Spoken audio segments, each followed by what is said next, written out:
Welcome, everybody. This is two EdTech guys. Take questions and share cool stuff, because at about this point in the week, I'm thinking we're all in need of a little cool stuff. This point in the school year, at this point in the week, all the more so. So, oh yes, I just am nothing but pleased with myself for putting that particular slide in. You know, I just am, truth be told. All right. So let's pass out a few thank yous, as that's a perfectly good thing to do. All of the good folks in Merit and in the many different cool programs that are part of the Krause Center for Innovation at Foothill College in Los Altos Hills, California. Love you guys. Merit 20. Woo. All right. Free Tech for Teachers. Actually, give us the quick explanation of what Free Tech for Teachers is, Richard, just in case someone has not heard. It's my little website I started 13 years ago, documenting all kinds of interesting free technology you can use in your classroom. Started out as a little side project, and 15,000 blog posts later, it is still going strong. Excellent. And the quality has not dropped off, I can attest. So good news there.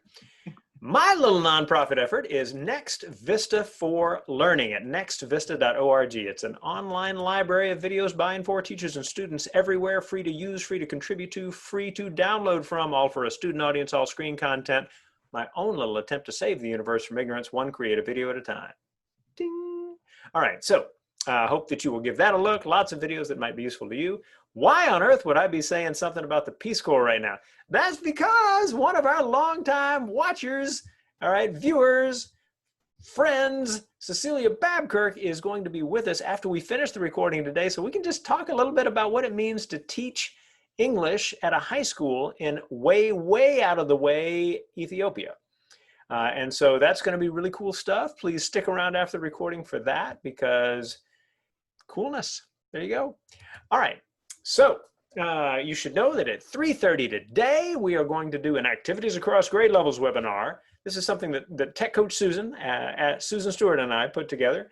And today we're being joined by the very fun and cool Tom Mullaney. All right. And so we are really glad to have him with us as well. And the captions almost spelled his name right. Almost.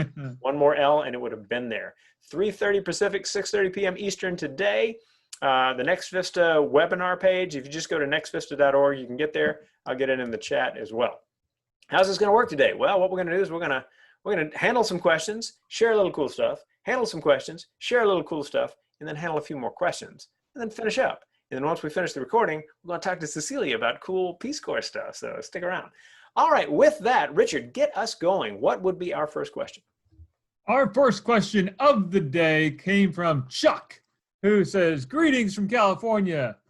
Crazy times. I hope you are well. I've been struggling to find a tool that I can use to do philosophical chairs in a virtual classroom.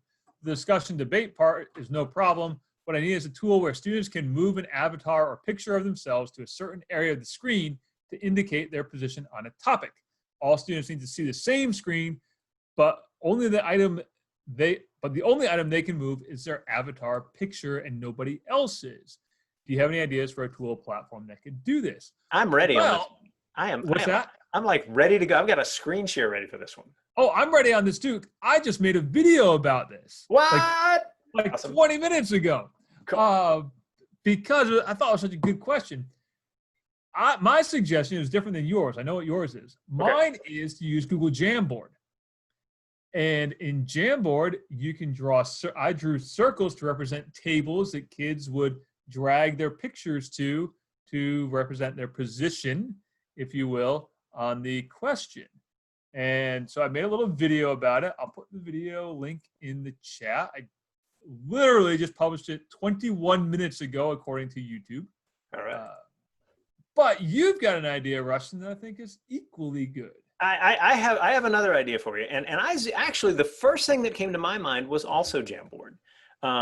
Now, the one piece of the question that made me wonder on that one is the piece about cannot move other people's stuff, right? So Richard, if you've got a way in Jamboard to keep people from moving things that other people create, I don't. I don't. Now, I should say that Jamboard is still a wonderfully cool tool, and if you can get students to where they don't do that, because you have that kind of rapport with them, you've got a huge win all over the place. What I'm going to show you, though, is one that does fit the criteria. It's just a different tool, and that is Padlet. All right. So if what you have in Padlet is like you're saying, okay, where are you in the cats to dog scale? Then what you do is you get this link to everybody, and then they click and they say Rushton, right? And I say, okay, we have 2 awesome cats, though I like dogs too.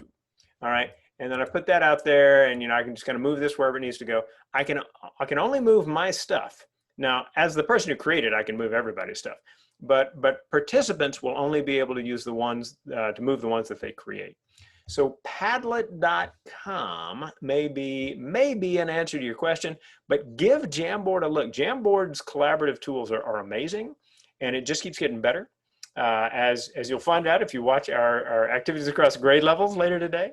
But that would be, I think, a pair of good options for what it is you want to do. Richard, second question. Your answer better than mine. Was mine better than yours? Yeah. Well, yeah. Let's just say it doesn't happen often, but all good. So what's the next question? All right. Next question came from Brian. So here's the thing that's bugging me about Zoom. If I have 2 or 3 YouTube clips in a row, I find it really clunky to have to stop the first video at the end, then click on the second tab for the second video. And when that finishes, do the same for the third. The effect of one clip following the other in a smooth, seamless way seems impossible to do on Zoom. Is there an app or clever way online to control, perhaps behind the scene, the launching of one video after another so there is very little disruption between clips? That question came from Brian, and one of his students actually suggested a YouTube playlist, which I think is a good idea. Rushton, I think you thought that was a good idea too. That is what I was going to suggest for sure. I'll bet though, Richard, that you've got some ideas on how to enhance that from the standpoint of, like the distractions with YouTube or something like that. Talk to us. Yeah, so I actually, a similar question came up in a PD session I did for my school last week. My suggestion was put the videos that you want to use in slides in Google Slides, because in Google Slides, you can specify a start and stop time for each video. And you can also have the videos autoplay as you advance the slides. So that way you're not toggling through YouTube tabs, if you will, and you're also not showing all the related content, sidebar content that pops up in YouTube. Related content. Related in air quotes, yes. Yeah. So that's my solution. But YouTube playlist would also work. Just isn't quite as smooth, if you will. So one of the things that I think about when we think about something like videos and working with Zoom or Meet or anything like this, because I think we had another question like that. Matter of fact, let's bring that next question up, and then I'll answer both with that. What was the other question that was like that? Yes. I'm teaching virtually and use Google Meet. When I present my screen and show a video, it buffers a ton. I even tried loading the video in Edpuzzle and showing it that way, but it still buffers. Any suggestions? So Jody, good question, and one that a lot of teachers are working with right now, because they're, they think about, what does it mean to be in class? I want everybody to watch a video together. We're going to discuss that video together. Video is a powerful tool to use because it means that people are looking at something that's different than the norm in the classroom, right? So we understand that video is a powerful possibility. Now, when you switch to something like Meet or Zoom, however, what you're doing if you're sharing a video through Zoom is you are getting one feed of the video coming to you, and then you are shooting it out again. So you've got this kind of double work going on for the video. And even if it looks good on your side, because it's only the one, on their side, it is likely looking quite choppy. And especially if there's a lot of movement in the video. Because if it's just like pictures that go to the next pictures, it may be fine, completely fine. But if there's a lot of movement, it may look kind of messy. So one way to fix it, and this I think addresses the thing we were talking about in the last question as well, is share the link to the video and then like let them watch it on their own devices so that they're getting it directly from the source. And then you can come back and you can say, okay, so let's talk about this. Now, that's a couple of extra steps in terms of people being, jumping in and out at the right times. If they take a second to get started, they might be behind, but that's one thing. You've got another idea in there as well, I think. Yeah, so I had a couple other ideas around Jody's question about the buffering. One thing to keep in mind in Google Meet, there is a function to just share a video. Yeah. From if it's from YouTube, so that can speed it up a little bit. The other thing is, a lot of the buffering depends on the quality of your internet connection and the quality of the processor or the device that you're using. Yes. So if you're trying to do this from a Chromebook and you're also running like 7 other things in the background, you're gonna be stuck buffering. But since Rushton just inspired me to think of something else, there's a tool called ViaLogs, which I put in the chat, ViaLogs, excuse me. And what it does is allows you to share a video with your students, and you can all watch it on your own computers remotely and chat about it at the same time. It's real-time commenting, real-time discussion around a shared video. So you can say to your students, okay, I want you to go to this ViaLogs link, put that in your chat in Google Meet, have them all go to that. They can watch the video on their own devices and chat right there with you about the video itself. That's cool. I had not heard of that. So style points for that one for sure. All right. I think it's about time for a cool share. All right. Make it happen, Richard. I can't. Hold on. Great moments in bad timing. Ladies and gentlemen, Rushton Hurley and Richard Byrne. Yeah. All right. Sorry. What is not cool, Jennifer? What is not cool? Me losing my voice at that moment. I've been doing webinars all day long. All right. So PhET is an oldie but a goodie. It's been around. I think the first time I wrote about it was probably 2010. From UC Boulder, fantastic collection of online simulations for physics. Started out with physics, but now they have chemistry, biology, all kinds of math topics, all kinds of great stuff.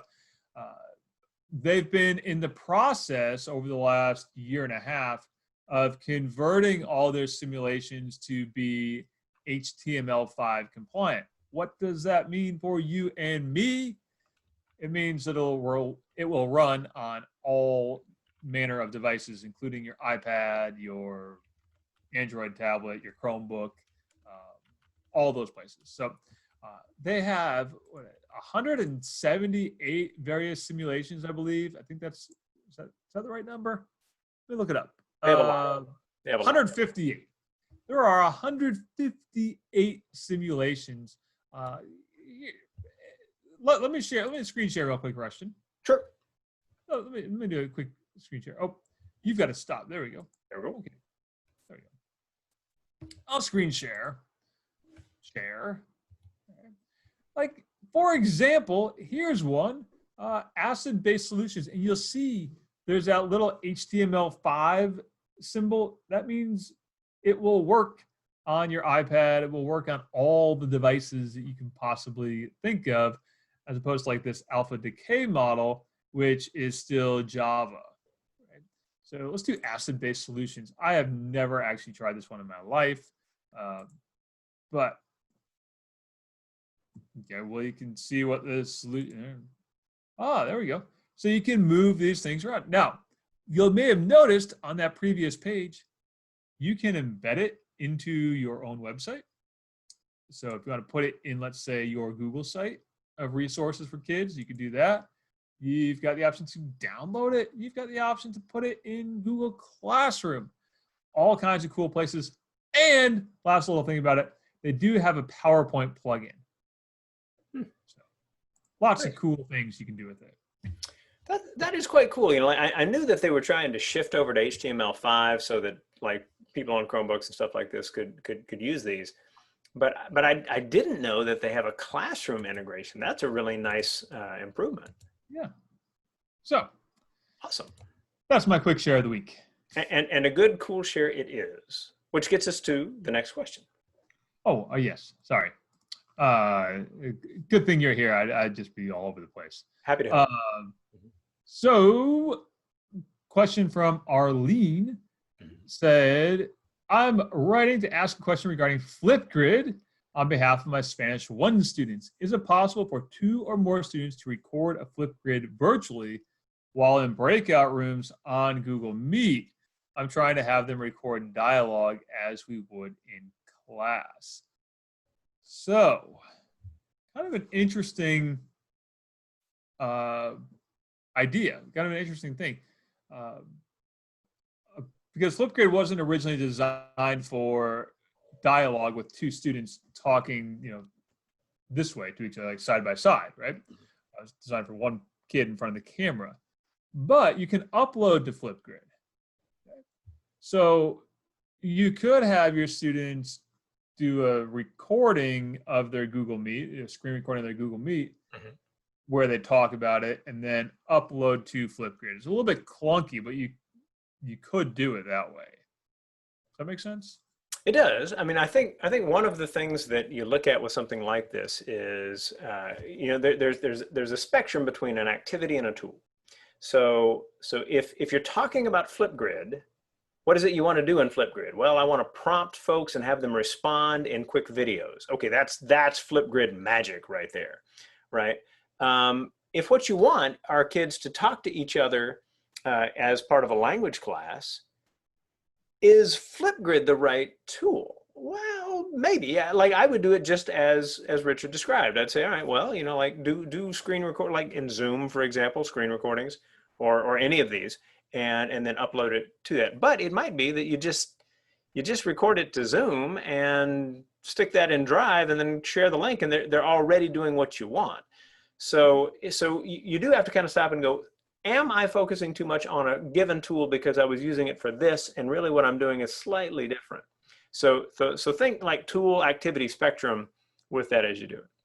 Yeah. And I would say, do you really need the video piece? Because if you don't need the video piece, that opens up a whole another world of possibilities. Because then you can use a tool like GoSynth, SYNTH, GoSynth, where students can record their audio and reply to each other's audio. GoSynth is kind of like Flipgrid without the video component.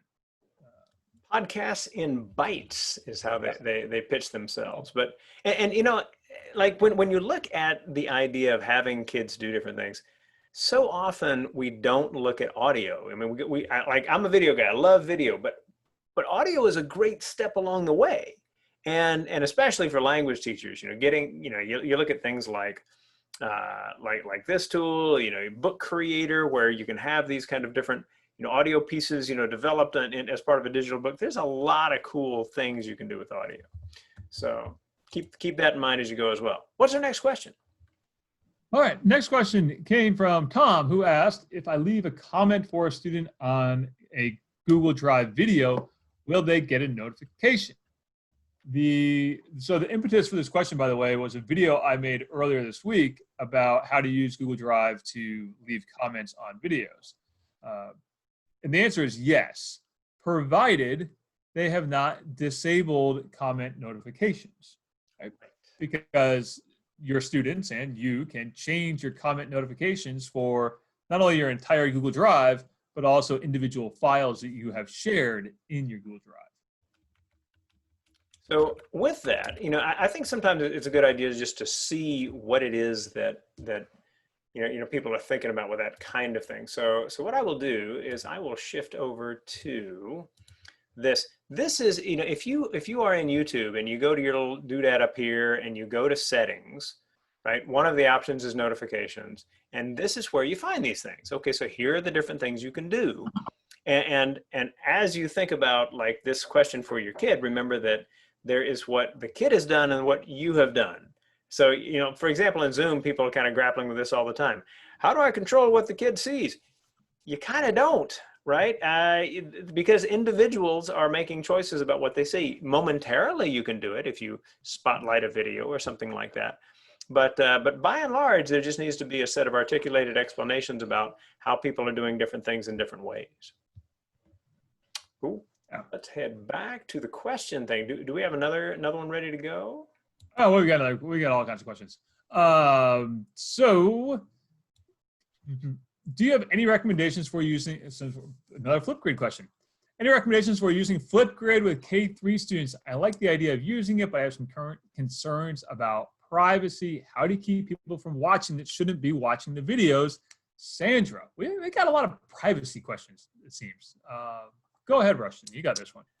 Yeah, I mean, I would say that the defaults in Flipgrid are that it's only going to be the people within the group, right? So if you've shared this link with people within the group, then they're the only ones who can get to it unless they share it with someone else. Now, that is the kind of problem that makes all kinds of tools more difficult to use. Let's just be blunt about that. However, again, kind of tool and activity. What is it you want to do? Do you want everybody to kind of see what each other is doing? If so, Flipgrid's great for that. You just need to make sure that everybody who's there is choosing these options appropriately. All right. Talk to us, Richard. You got somebody there with you, apparently. Yeah. I mean, one of the things I've been recommending for a while with video, not just Flipgrid, but video in general, get puppets, especially with little kids. Do puppets. This is one I stole from my 4-year-old a couple weeks ago. She's got hundreds of them, or it seems like hundreds of them. Get some puppets. Use hand puppet. You can have kids make puppets with the paper pie plate and the popsicle sticks. Do that. Put that in front of the camera. They don't have to put their faces in front of the camera all the time. And for a lot of kids, that's very freeing, right? Where it's not, their face talking into the camera. It's something else instead. And this is true not only for the little kids, but even older kids. Our middle school kids who are TikTok addicted will make a million TikTok videos, but you ask them to reply to a prompt about, I don't know, something in the news, and they've got no idea what to say. They just freeze up. Well, try doing that puppet thing. I love puppets. In fact, first time I met you, Rushton, you probably don't remember this. I think the first time I met you was at the Google Teacher Academy in DC, 2009. Yeah, no, I do remember. Yeah. And I did a puppet show about puppet government. Awesome. Yeah. So I love puppets. All right. Anyway. I'll add one thing, by the way. In that there is this thing that kids have in terms of freezing up in front of the camera, there's a similar thing related to their voice. So a lot of kids will be like, I don't like the way my voice sounds on camera. And it's like, all right, fine. Use another voice. They're like, I've only got the one voice. I'm like, no, you've got this voice. You've got that voice. You've got this voice. You've got any voice you want, right? Pick one and go with it. Like, just to have fun. Just go, whatever, right? So there are lots of possibilities for video. I mean, I love seeing people who've narrated, like sped up artwork and things like that. I mean, there's just a lot of possibilities. And speaking of lots of possibilities for video, let's talk about this. This is nothing but fun. Okay, so you're like, what is it? It's a video. I'm sharing a video. This video is by a guy named Wintergatan, or somehow it is pronounced properly, and that probably was not it. So it's a video. You can learn a little bit about Stacey Abrams, and how she sees the world, or you can just skip the ads and go straight to the video. So here comes the video, and there's this thing in the middle. All right, there's a kind of light setup. Here comes the dude, and what he does is he just starts making this machine work. And what it is a whole lot of marbles. What are these marbles doing? These marbles are going to make music. This whole thing that this dude has created is essentially a big music device. So it starts this way.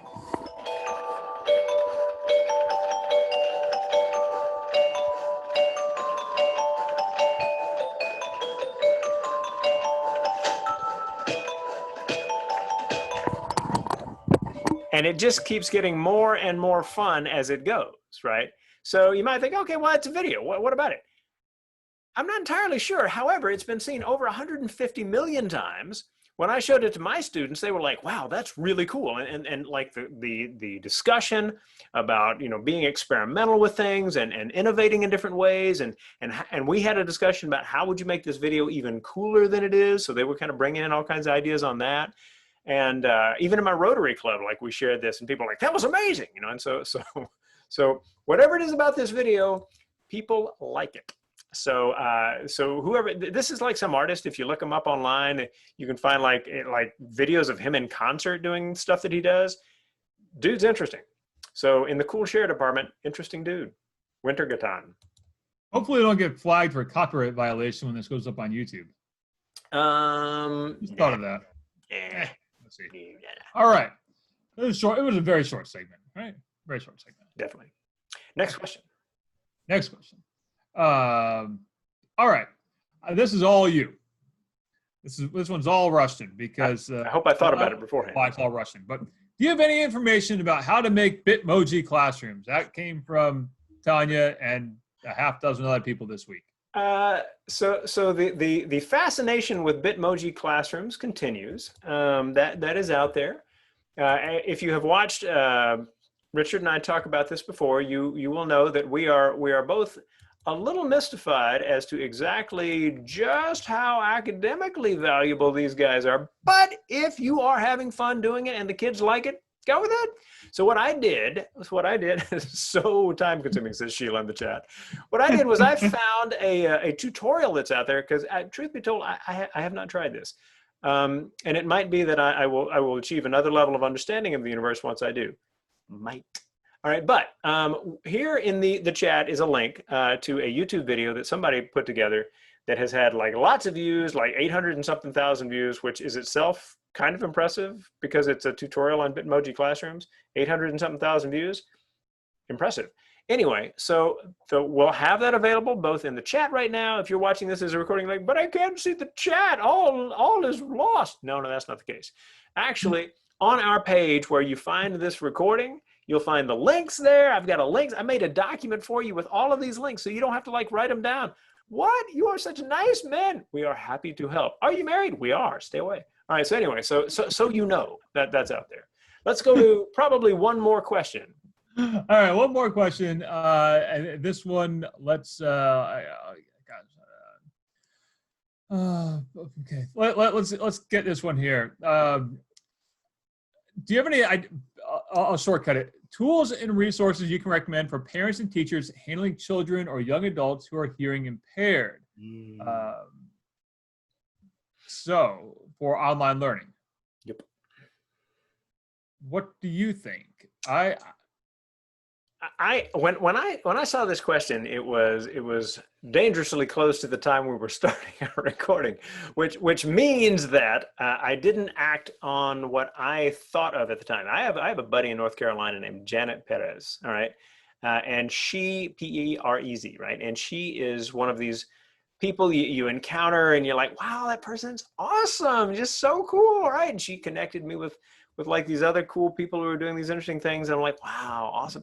Which is to say that in order to start looking around on this, the thing that I would do had I had more time and would have done, apologies, right, would have been to do searches on schools for the deaf, technology recommendations, schools for the deaf, and done a search along those lines to see what might have come up. Now, obviously, accessibility is going to be an important search term as you look at this as well. But the better you get at using these kinds of tools, and even what we're using right now, which is just the captions in slides, is it perfect? No, it's one incredibly long sentence, but better than nothing. And that's what we're trying to do is to get better and better and better at helping our students who may have some extra challenge enjoy the different things that we're offering. So I will add to that. We're doing a live demo of the captions that are available through Google Slides. Microsoft PowerPoint has a similar capability, which is actually a little bit more accurate than what Google does in terms that it actually does punctuation. And It is also available in multiple languages. Microsoft's tool for this will let me speak in English and let the person who's viewing read it in whatever language they want to pick. I believe they support I shouldn't say whatever language, they support like 65 languages. So there's a lot there in Microsoft's accessibility tools. If you want to really dive into the Microsoft accessibility tools, Mike Tollefson is the person to talk to about that. I'll put a link to him in the chat as well. But I also put in a link to my friend Dr. Beth Holland, who has done extensive work about accessibility of web resources. And she is a fantastic person to reach out to. Put a link to her Twitter account in the chat. But I'll also put in Mike's Twitter account as well. He is the product manager for Microsoft EDU products, and he has tons of great tutorials around accessibility. So check that out. Excellent. And I'll add, by the way, Pat put something in there too. Pat has one from the Administration for Community Living, all right, which has some information about assistive technology and state grant programs where she is. That's awesome. Very, very cool to add that. Also, keep an eye on Zoom. Zoom actually has been developing its own transcription tool, right? The captioning tool that I have seen demoed, and it was remarkably accurate when I saw it. But I haven't seen it like pop up yet for the casual or even mildly intensive user, such as ourselves. So once that's released, I think that's going to be a real nice one to have available as well. All right, guys. Well, we have about reached that. We've gone over that time is what we have. However, let's talk about kind of the wind down. So what do we do as teachers? We're finding ways to care for these kids and their learning. And one of the most important ways to do that, care for yourself. If you are not eating right and getting a little exercise and getting away from the screen from time to time, sleeping enough, you need to do so. Make that a priority. That's how we're kind of at our most creative and really at our best when a kid desperately needs us to be there. So please think along those lines. Additionally, I'm going to give away like a Starbucks card just because you're here today. What? That's so awesome. So feel free to sign up for my newsletter or to follow the link that we toss into the chat so that you can make your way there as well. And if you already get the newsletter, just put in the comments, I already get it. I just like to win. And that's totally fine, right? You can only enter once, but I am very happy to have you see if you can just get lucky enough to get like a little caffeine card from my little nonprofit, Next Vista for Learning. Sign up for that newsletter, see what you can find. There's loads and loads of good stuff in the September issue that came out, say, last night. I have a blog at Inspiring Improvement. Feel free to follow the slides and the links to be able to get to that. I've written some books that might be interesting to you. And if you decide, hey, I'm going to have some people on my team at the school, like work together on a little book study, could you connect with us? The answer is yes. Totally happy to do so. So all good there. Tried to sign up twice, Sheila. Bad Sheila. Okay, so there you go. Talk to us about the Practical EdTech Handbook for 2020-2021. It is now 64 pages of my favorite EdTech tools, but it's more than just that. It has a bunch of tutorials in there. One of the tutorials I'm most proud of is how to help students conduct better web searches, and a in-depth tutorial on how I teach search strategies to students. So check that out. You'll find it at practicaledtech.com. Sign up for my newsletter. It'll get emailed to you right away. Or just go to practicaledtech.com and you find it there. My YouTube channel now has almost 29,000 people watching my screencasts of all manner of stuff. And you can follow me on Twitter as well. I've been there for 13 years now. Excellent. My Twitter account is a middle schooler. So I hope you will join us next week when this will be our lead slide. I was organized enough to get that piece in. But I hope you will also be sticking around today because we're going to be talking to Cecilia about the P-score. So that's going to be good fun. So I hope you will stick around, join us, and by all means, if you come up with questions during the week where you're like, hey, this is something I need a couple of guys to kind of work with and give me some answers on, we're happy to do it. Just send them our way. You can do it via the Contact Us page on nextvista.org or via Richard's site as well. We're happy to hear from you. So with that, we will finish up and get started talking with Cecilia, because that's going to be incredibly fun and cool. See you next week.